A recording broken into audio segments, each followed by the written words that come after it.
Bismillahirrahmanirrahim. Assalamualaikum warahmatullahi wabarakatuh. Alhamdulillahirrahmanirrahim.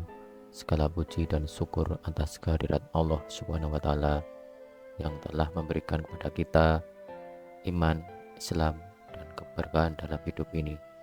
Salawat, salam, dan taslim selalu tercurahkan kepada junjungan kita Nabi Muhammad Sallallahu Alaihi Wasallam. Allahumma sholli ala Muhammad wa ala ali Muhammad. Alhamdulillah kita bisa berjumpa kembali dengan sahabatku di channel ini. Harapan dan doa dari kami, semoga sahabatku semua hari ini diberikan kesehatan, keselamatan, kesejahteraan, dilapangkan rezeki, diampuni segala dosa, dipanjangkan umur, dan hidupnya barokah. Amin, amin ya rabbal alamin. Sahabatku yang dirahmati Allah Subhanahu wa Ta'ala, dalam video kali ini kita akan membahas tentang riwayat sejarah tentang 20 tahun rutin sholat tahajud. Ahli ibadah ini tidak dapat jaminan surga. Sholat tahajud merupakan salah satu ibadah sunnah yang dikerjakan pada malam hari seusai sholat isya sampai terbit fajar. Lebih afdol, sholat tahajud dikerjakan setelah tidur terlebih dahulu. Bahkan ibadah sholat tahajud ini paling utama setelah sholat fardu 5 waktu. Dalam sebuah riwayat, Nabi Muhammad SAW bersabda, puasa yang paling utama setelah puasa Ramadan adalah puasa pada bulan Allah Muharram. Sementara sholat yang paling utama setelah sholat wajib adalah sholat malam. Hadis riwayat Sahih Muslim.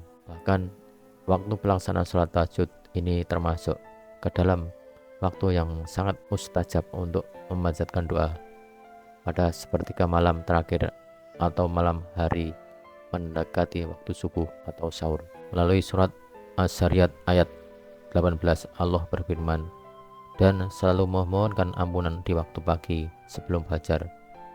Sahabatku yang dirahmati Allah Subhanahu wa Ta'ala, berkaitan dengan sholat tahajud, ada sebuah kisah ahli ibadah yang rutin sholat tahajud namun tidak dapat jaminan surga. Mengapa demikian? Sabtu yang dirahmati Allah, simak video ini sampai selesai. Alkisah seorang ahli tahajud bernama Abu bin Hisam. Ia merupakan seorang yang rajin mengerjakan sholat tahajud dan tidak pernah meninggalkan selama 20 tahun.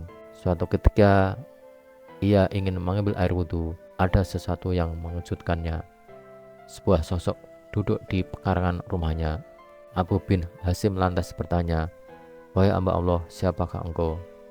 Mendengar pertanyaan Abu bin Hasim, ia lalu menjawab seraya tersenyum ke arahnya, saya adalah malaikat utusan Allah. Abu bin Hasim kemudian kembali bertanya, apa yang kamu lakukan di sini? Malaikat itu menjawab pertanyaan Abu bin Hasim untuk kedua kalinya, saya diberitahu untuk menemukanmu pelayan Allah. Dilihat oleh Abu bin Hasim, malaikat itu memegang buku yang cukup tebal. Lagi-lagi ia melontarkan pertanyaan kepada malaikat tersebut, oh malaikat, buku apa yang kamu bawa? Saya akan buka. Malaikat itu lantas membuka buku tersebut. Abu bin Hasim percaya namanya tercatat di sana, tetapi apa yang terjadi justru sebaliknya. Nama Abu bin Hasim tidak tercantum di dalam buku tersebut. Abu bin Hasim kemudian meminta malaikat untuk mencari kembali namanya. Selanjutnya malaikat utusan Allah itu kembali meneliti satu persatu dan cermat sembari berucap, itu benar, namamu tidak ada di dalam buku ini. Mendengar jawaban dari malaikat, Abu bin Hasim menangis terseduh-seduh. Ia menyesali dan berkata, kehilangan diri saya yang selalu berdiri setiap malam di tahajud dan bermunajat, tapi nama saya tidak ada dalam kelompok pencinta Allah. Wahai Abu Hasim, saya tahu Anda bangun setiap malam saat lain tidur, wudhu dengan air dingin saat yang lain tertidur di tempat tidur, tapi tangan ya saya dilarang bahwa Allah menuliskan nama Anda, tutur malaikat tersebut. Penasaran, Abu bin Hasim bertanya lagi pada malaikat mengenai penyebab namanya tidak tercantum. Malaikat kemudian menjawab, Anda bersedia pergi ke Allah, tapi Anda bangga pada diri sendiri dan bersenang-senang memikirkan diri sendiri. Ada tetangga Abu bin Hasim yang sakit atau kelaparan, namun beliau tidak melihat atau membantunya untuk memberi makan. Karenanya sosok Abu bin Hasim yang tidak pernah mencintai makhluk yang diciptakan Allah tidak tercantum namanya di dalam buku tersebut. Sahabatku yang dirahmati Allah Subhanahu wa taala, bagaimana mungkin kamu bisa menjadi kekasih Allah jika Anda sendiri tidak pernah mencintai makhluk yang diciptakan Allah tambah sang malaikat? Hal ini lantas membuat Abu Hasim menyadari suatu hubungan pemujaan manusia tidak hanya berfokus pada Allah semata, melainkan juga sesama manusia. Sahabatku yang dirahmati Allah Subhanahu wa taala, semoga dengan kisah di atas kita dapat mengambil hikmah dan pelajaran yang berharga yang bisa diambil, sehingga akan semakin mempertebal iman dan Islam kita, dan sungguh-sungguh untuk melaksanakan ibadah sholat tahajud dengan tertib dan khusyuk. Baik sahabatku yang dirahmati Allah Subhanahu wa taala, sekian dahulu video ini kami sampaikan. Terima kasih dengan sabar menonton video ini sampai selesai.